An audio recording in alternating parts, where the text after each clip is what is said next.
दुखी हुए, ख्वाह वो मुसलमान है ख्वाह वो हिंदू है, क्योंकि ऐसा नहीं होना चाहिए। तो बहरहाल पाकिस्तान की नाज़बाक साजिश जो है 35 साल से होती आ रही है। और ख़ासकर मैं कश्मीर के लोगों का बहुत शुक्रगुजार हूँ कि उन्होंने जो प्यार मोहब्बत दिया वो एक बहुत बड़ी मिसाल है। वो पाकिस्तान के मुंह पर एक तमाचा पाकिस्तान के उन घरों को और उन ठिकानों को निस्बे नाब ज़मीन से निस्बे नाबूद किया और हिंदुस्तान का सर ऊंचा हो गया। होना चाहिए। हम हिंदू मुस्लिम एक होंगे तो तब हम कामयाब हैं। हिंदुस्तान ने अंदर जाके घुस के मारा है, और वो भी खाली हमारे हिंदुस्तान की 2 ही महिलाएं गई थी यहाँ से, और अभी बाकी वाली जो है वो नहीं गई। अगर वो 2 और जाती तो मुझे लगता है कि शायद पाकिस्तान में जितने भी दहशतगर्द थे, जितने भी ठिकाने थे, वो ध्वस्त हो जाते। और ये देश जो है ये श्यामा प्रसाद मुखर्जी का है, जयप्रकाश नारायण का है, मौलाना अबुल कलाम आज़ाद का है। जो इसके साथ छेड़ेगा या अंदर घुस कर मारेगा। मैं सबसे अपील करूंगा कि अपना देशद्रोही नहीं होना चाहिए। अगर देश है तो हम भी हैं, देश ठीक ठाक है तो हम भी हैं। अगर किसी देश के साथ हम गद्दारी करेंगे तो हम संकट में आएंगे।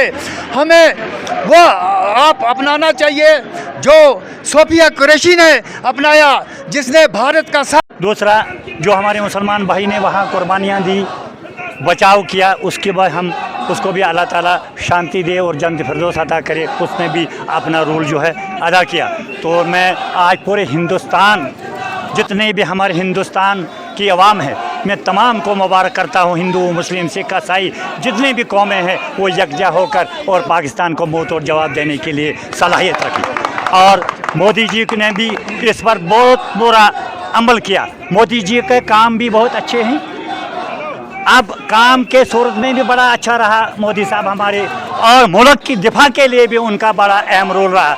मैं सभी अपनी फोर्सेस नौजवानों को, जो पुलिस में है, आर्मी में है, किसी भी है, नेवी है, हवाई है, सबको जिन्होंने हिंदुस्तान को उतने मिसाइलों से बचाया, मैं उनको मुबारकबाद देता हूँ। और अपनी जान पर वो हथेली पर रख कर उन्होंने हाँ, जम्मू कश्मीर के हर हिस्से के साथ साथ जो यहाँ रैली मंडल काहरा में निकाली गई, जिस तरीके से पहलगाम में जो घटना घटी, पाकिस्तान की नासाज हरकतों ने वहाँ के कत्लेआम किया, और वो हिंदुस्तान को न बर्दाश्त करते हुए एक ऑपरेशन सिंदूर किया। ऑपरेशन सिंदूर के ज़रिए पाकिस्तान के उन घरों को और उन ठिकानों को निस्बे नाब ज़मीन से निस्बे नाबूद किया, और हिंदुस्तान का सर ऊंचा हो गया और उनका पूरा बदला हो गया।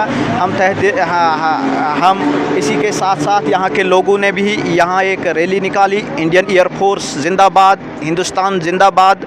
और जिस तरीके से इंडियन आर्मी और इंडियन फोर्स ने जो ताकत दिखाई, इसके लिए हम बहुत खुश हैं और मुतफिक हैं। उसी के इवज़ में हमने एक रैली यहाँ निकाली। बहुत बहुत शुक्रिया सदाब साहब बातचीत करने के लिए। जनाब, क्या कुछ कहना चाहोगे जिस तरह आज मुल्क के साथ साथ अपने भारतवासियों की तरफ से जो आज पूरे हिंदुस्तान में तिरंगा रैली जो है वो निकाली जा रही है, क्योंकि ये जो हमारे कश्मीर में जो ये घटना घटी, उसके बाद जो ऑपरेशन सिंदूर हुआ, तो उससे एक मैसेज जो है पूरे भारत ने जो है पूरी दुनिया को दिया है कि हमारे पास ऐसी नारी शक्तियां हैं जो घर में घुस के मारती हैं। सोफिया कुरैशी जैसी नारी शक्ति, जिन्होंने उन ठिकानों को जो है नष्ट नाबूद किया जहां से मिलिटेंट लोगों को तरबियत मिलती थी।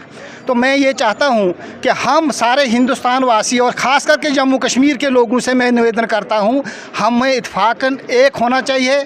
हम हिंदू मुस्लिम एक होंगे तो तब हम कामयाब हैं, क्योंकि हमारे इस जम्मू कश्मीर पे बड़े ऐसे लोगों की नज़र है, ऐसे दुश्मनों की नज़र है, क्योंकि ये फलता फुलता ये रियासत जम्मू कश्मीर है।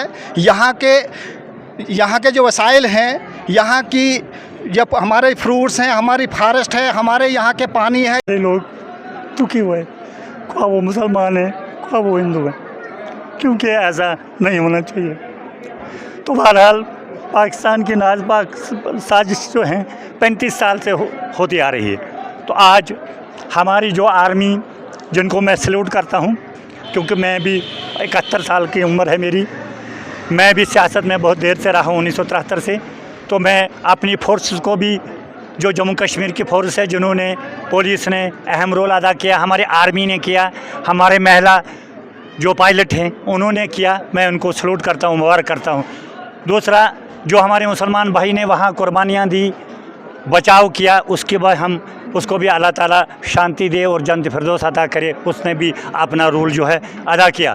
तो मैं आज पूरे हिंदुस्तान, जितने भी हमारे हिंदुस्तान की आवाम है, मैं तमाम को मुबारक करता हूँ। हिंदू, मुस्लिम, सिख, ईसाई जितनी भी कौमें हैं वो यकजा होकर और पाकिस्तान को मुँह तोड़ जवाब देने के लिए सलाहियत रखी।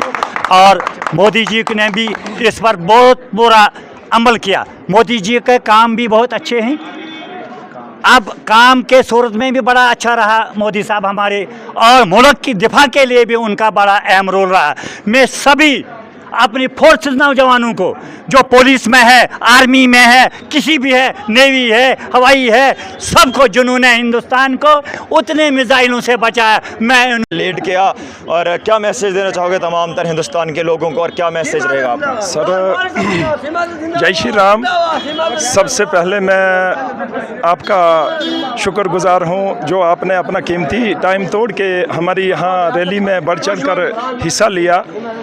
और जो पहलगाम की घटना घटी थी, अभी तक हमारे जो साथी हैं यहाँ, इन्होंने सब ने बयान किए, लेकिन उसमें जो पहलगाम वाली घटना घटी थी, वहाँ पे जो नाम पूछ के मारा गया है उनको, और उसमें मुसलमान भाई भी थे, हिंदू भी थे, और उन्होंने जो नापाक हरकत की है वहाँ पे, उसका खमियाजा उनको हिंदुस्तान ने अंदर जाके घुस के मारा है। और वो भी खाली हमारे हिंदुस्तान की 2 ही महिलाएं गई थी यहाँ से, और अभी बाकी वाली जो हैं वो नहीं गई। अगर वो 2 और जाती तो मुझे लगता है कि शायद पाकिस्तान में जितने भी दहशतगर्द थे, जितने भी ठिकाने थे, वो ध्वस्त हो जाते। तो इसलिए हमारे हिंदुस्तान की आर्मी जो है, मैं सलूट करता हूँ उनको, नेवी की हमारे हिंदुस्तान की जो है मैं सलूट करता हूँ उनको, हमारे एयरफोर्स है हिंदुस्तान की, मैं सलूट करता हूँ उसको, और हिंदुस्तान की गवर्नमेंट को भी मैं सलूट करता हूँ, जिन्होंने इतने जो है, जब जंग की शुरुआत हुई हमारे जम्मू की बात ले लो, पुंछ की बात ले लो, श्रीनगर की बात ले लो, कश्मीर की बात ले लो, जो हर जगह पे इन्होंने अटैक करने की कोशिश की, क्योंकि पाकिस्तान तो खुद मर चुका है, और वो दूसरा हम उसको यही बदवा करेंगे, क्योंकि वो दुश्मन है तो है, इसमें कोई कह नहीं सकता है, इसमें कोई बोल नहीं सकता है। हमारा भाईचारा यहाँ हिंदू मुस्लिम का है, हम सदियों से चलते आए हैं। यहाँ है कि पिछली बार 2 ही महिलाएं गई थी, और उनके साथ क्या होगा, आगे आने वाला कैसा रहेगा, कैसे उनके साथ बर्ताव होगा, वो तो ऊपर वाला ही जानता है। हमें तो सिर्फ इतना मालूम है कि हम धरती पे बैठे हैं, हम अपना कारोबार कर रहे हैं, लेकिन पाकिस्तान को ये चीज़ें बर्दाश्त नहीं हो रही हैं। और उसके बाद में जो टेररिस्ट की बात है, टेररिस्ट जो है उनका काम है। अभी देखो वहाँ पे जो 12 लाख रुपए उनको, कुछ नाम है मसूदी की, क्या है कुछ उसका नाम, उनके जो पूरी फैमिली ख़त्म कर दी है, और मसूद अजहर, और उनकी पूरी फैमिली ख़त्म कर दी है। और पाकिस्तान की गवर्नमेंट क्या, उन्होंने ये कर्जा उठाने के बाद 12 करोड़ रुपए जो है एक आतंकवादी की जो उनकी संगठन है उसको उनकी गवर्नमेंट जो है उसको देने जा रही है। वो फिर से उनको जिंदा करना चाहते हैं, लेकिन फिर से उन्होंने अगर कोशिश की, अगर कहीं LSC पे या कहीं आगे पीछे, तो मुझे नहीं लगता है कि अब बर्दाश्त कर पाएगा हिंदुस्तान, मुझे नहीं लगता है। और पूरे हिंदुस्तान को मैं ये मैसेज देना चाहता हूँ बलाक कहरा से, हमारा हिंदू मुस्लिम का भाईचारा है, हम सदियों से यहाँ रह रहे हैं, हम एक दूसरे के घर में जाते हैं, बैठते हैं, सारी चीज़ें हैं, लेकिन पाकिस्तान को ये चीज़ें बर्दाश्त नहीं हो रही हैं। वो चाहता है कि यहाँ पे हिंदू मुस्लिम हो, यहाँ पे आपस में कटे, आपस में मरे, उसका तो क्या जा रहा है, वो तो अपने मौज में है, वो तो अपनी मस्ती में है, वो तो अपना कारोबार में है। लेकिन ये चीज़ मैं बताना चाहता हूँ पूरे हिंदुस्तान को, अपनी जो हमारी हिंदू मुस्लिम की बरादरी है, हमें मिलजुल के इस चीज़ का मुकाबला करना चाहिए। चाहे हमारे बीच में कोई भी ऐसा नासूर पाक अगर यहाँ पे अगर हरकत करता है,